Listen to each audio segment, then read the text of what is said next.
भारतीय जनता युवा मोर्चा के राष्ट्रीय सचिव व राष्ट्रीय महासचिव रहे। महाराष्ट्र विधान परिषद के सदस्य रहे। 2008 व 2014 में राज्यसभा सांसद रहे। 2014 में माननीय नरेंद्र भाई की सरकार में वे मंत्री बने। पर्यावरण, संसदीय कार्य, सूचना एवं प्रसारण तथा मानव संसाधन विकास मंत्रालयों का दायित्व उन्होंने निभाया। वे भाजपा के राष्ट्रीय प्रवक्ता हैं। अर्थशास्त्र, समाज नीति और समसामयिक विषयों पर उनके नियमित लेख प्रकाशित होकर चर्चित होते हैं। मैं उनसे आग्रह करता हूं, कृपया आए, हमें संबोधित करें। माननीय प्रकाश जावड़ेकर।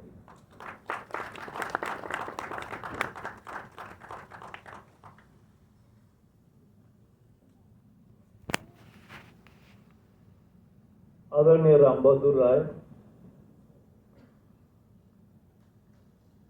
पुणे के मेरे घर में राम बहादुर जी, आप 1973 में 50 साल पहले आए थे पुणे।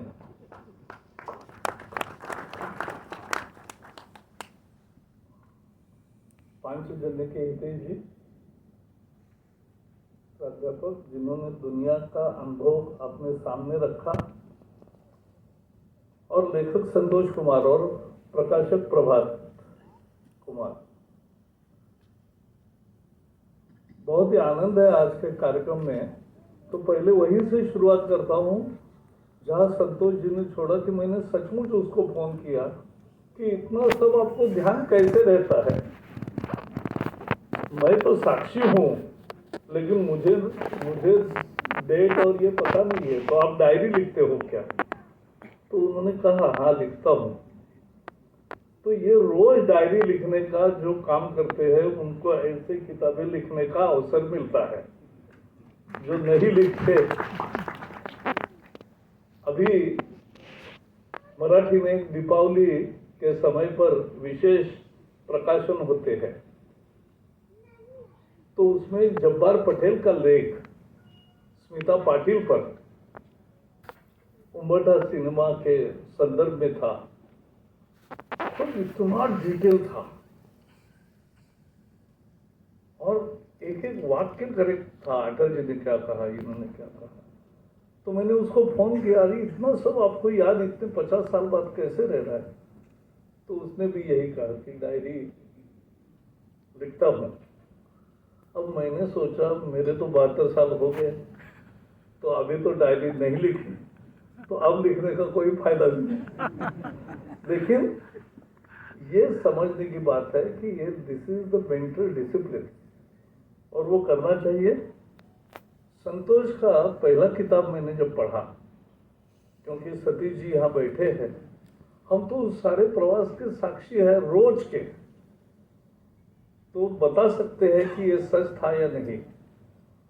लेकिन वो बहुत अच्छा किताब है, इसलिए ये तो संघ और सरकार किताब पढ़ो ही परचेस करके, और जो मूल कैसे हुआ भारत मोदीमय ये भी समझो।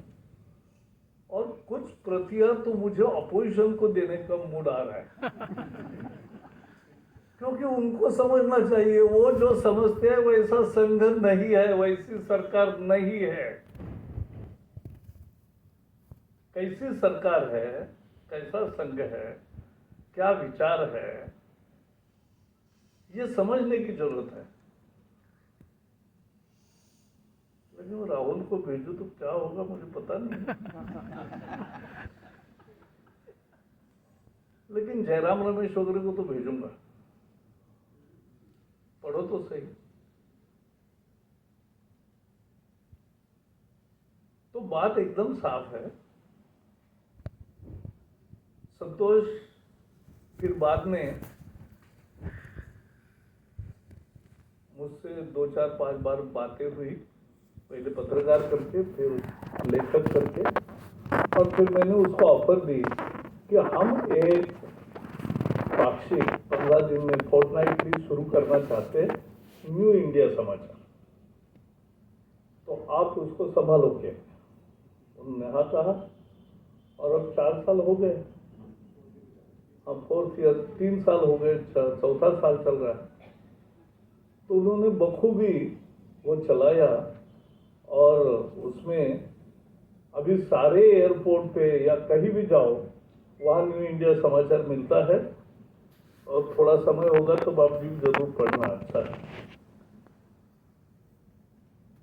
तो संतोष ने ये लिखा है तो रुचि है, पत्रकार है, लिखने की एक शैली है, और इसलिए बोर नहीं होता, अच्छा लगता है, पढ़ते रहने का मोह होता है। संघ और सरकार में क्या मुख्य है? तो होल फिलोसॉफी, और फिलोसॉफी क्या है? राष्ट्रवाद, लोकतंत्र, अंत्योदय, ये फिलोसॉफी है। श्यामा प्रसाद मुखर्जी का बलिदान हुआ,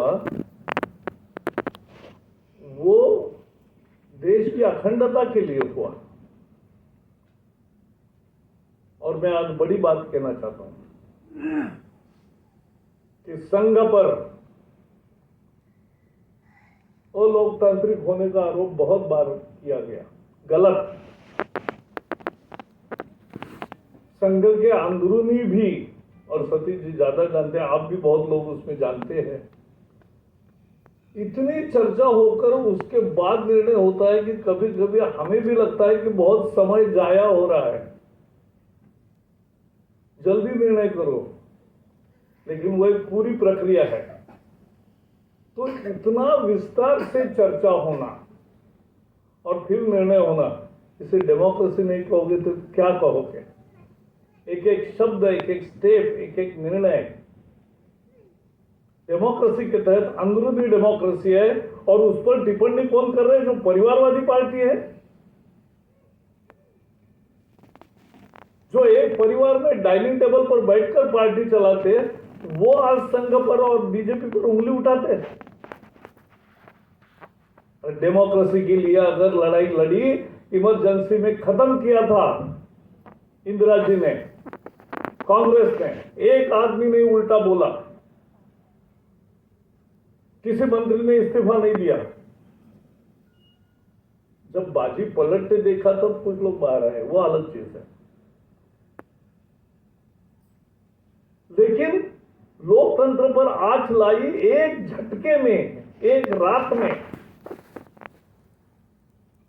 पूरे सप्त स्वतंत्रता जो देश ने 150 साल की लड़ाई के बाद प्राप्त किया था, वो खत्म कर दिया 25 जून की काल रात।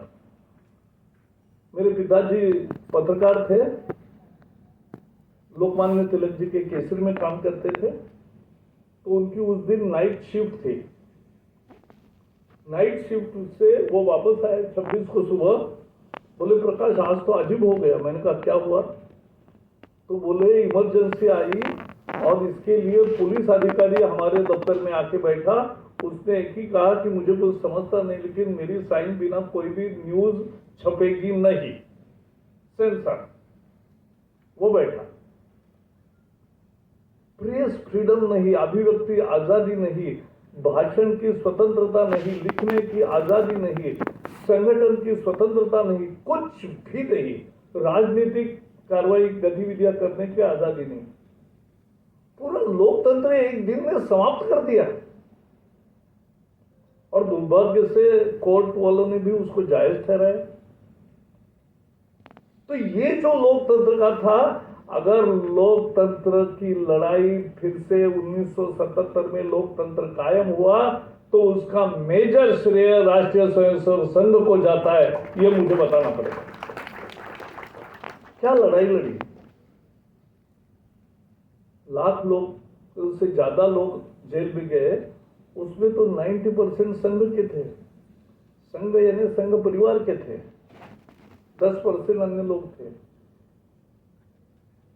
और इसमें मैं और एक छोटा उदाहरण भी बताता हूं कि यह हमें इंटॉलरेंस की बात करते हैं कि संघ और बीजेपी और टॉलरेंट नहीं है। अरे कमाल होगी। मैं येरोला जेल में था, हमने रोज बंदियों को, सभी राजनीतिक नेता थे तो सब, और अनेक पार्टियों के थे, तो हम सबके लिए सभा अरेंज करते थे और हमने एक एक कम्युनिस्ट, एक एक सोशलिस्ट, एक एक संगठन कांग्रेस का आदमी, जो भी नेता थे, उन सबको उनके विचार रखने के लिए हमने मंच दिया। लेकिन उनके 15-20 ही युवक थे, सोशलिस्ट और कम्युनिस्टों के युवा विंग के, लेकिन उनकी रोज बैठक होती थी। लेकिन एक दिन भी उन्होंने संघ और बीजेपी के किसी नेता को भी नहीं बुलाया, क्योंकि वो अपने से दूसरे किसी को मानते ही नहीं। अलोकतांत्रिक कौन है, इंटॉलरेंट कौन है? इंटॉलरेंट कम्युनिस्ट है, इंटॉलरेंट अन्य दल है, और इसलिए कांग्रेस भी। और ये हमने रूप देखा, वो सही रूप है, और संघ का ये रूप है। बाला साहब देवरस उस समय सरसंघचालक थे, वो यरोड़ा जेल में ही थे। हम उनको पूछते थे, अनेक कुछ भी सवाल पूछो। उस समय जेल में क्या होता है, एक अच्छा होता है कि कोई बंधन नहीं होता, पूछो जो दिल करे। तो हम पूछते थे और वो भी बहुत अच्छे तरीके से जवाब देते। लेकिन उन्होंने कहा कि सबको बुलाओ, उन्होंने कहा कि सबके विचार सुनो, और फिर अपना नक्शा क्या होगा इसकी भी चर्चा करो। ये वैचारिक आजादी का, लोकतंत्र का आविष्कार मैंने प्रत्यक्ष जिंदगी में देखा है, और इसलिए हमारी श्रद्धा है। अगर संघ में कोई ये कहेगा कि मैं अमरूद रखा हूं, मेरे हाथ में अमरूद है, फिर भी आप आम कहो, तो मैं कहूंगा नहीं कहूंगा। लेकिन संघ ऐसा है नहीं। लेकिन ये उन पर आरोप लगा रहे थे। तो मेरा पहला मुद्दा है कि लोकतंत्र की पुनर्स्थापना इस देश में 1977 में अगर हुई तो उसमें मेजर कॉन्ट्रीब्यूशन संघ का है। और मैं एक प्रसंग बताना चाहता हूं। 18 जनवरी 1977 को इंदिरा जी ने रेडियो पर भाषण किया। उस समय टीवी तो था नहीं, रेडियो हमारे पास था। तो उन्होंने कहा कि मैं इमरजेंसी पार्शियली दूर कर रही हूं, 20 मार्च को चुनाव होंगे, राजनीतिक बंदियों को छोड़ूंगी लेकिन संघ के बंदियों को नहीं छोड़ूंगी। ये भी बता रहे। हम प्रत्यक्ष 26 जनवरी को छूटे। 18 से 26 जनवरी के बीच में 8 दिन, उस समय तो मोबाइल नहीं होते थे, और अभी तो गैंगस्टर वीडियो कॉन्फ्रेंस भी करते हैं जेल से। ऐसा तो उस समय कुछ था ही। तो फिर भी एक दूसरे के साथ कम्युनिकेशन हुआ सभी जेलों में। सोशलिस्ट और अनेक लोगों का यह कहना था कि ये इंदिरा जी का ट्रैप है,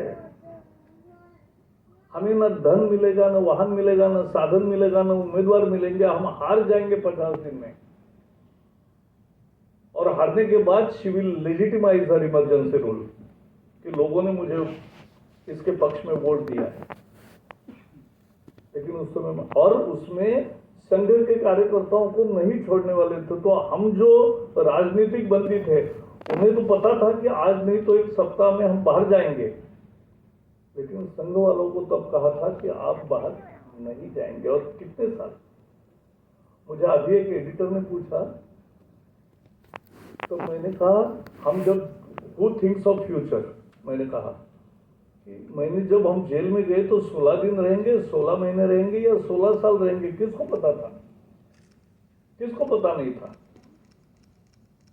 संघ के कार्यकर्ताओं को पता था कि वो नहीं छूट रहे, और आने वाले और कितने साल रहना पड़ेगा पता नहीं। तो भी उन्होंने कहा कि लोकतंत्र का उत्सव हो रहा है, चुनाव है, जनता पर भरोसा करना चाहिए, और चुनाव में हम जीत सकते हैं और पूरा प्रयास करना चाहिए। This is RSS. लोकतंत्र की मजबूती, ये चित्र हमें लोगों के सामने रखना चाहिए कि लोकतंत्र की लड़ाई संघ का और बीजेपी का मूल काम है जो किया।